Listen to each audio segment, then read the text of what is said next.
Understanding dawdling. Hello everyone. Today, we're going to delve into a fun English word, dawdling.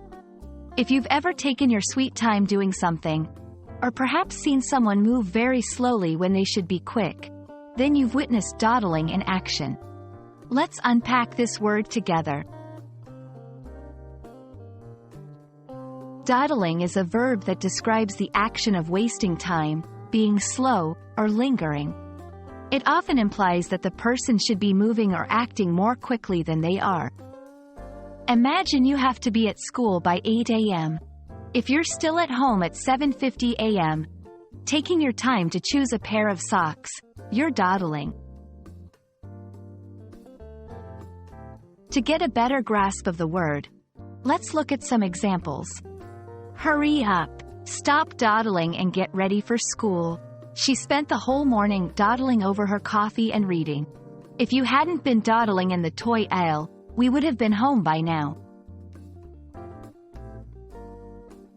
Understanding synonyms can help reinforce the meaning of our main word. Some common synonyms for dawdling include lingering, loitering, lollygagging, dragging one's feet.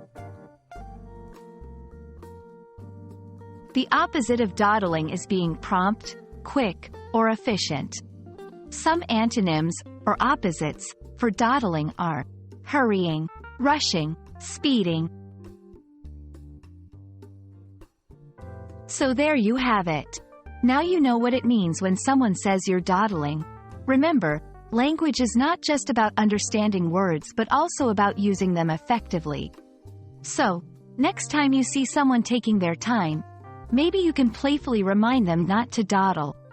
We hope this video has been helpful. Until next time, happy learning!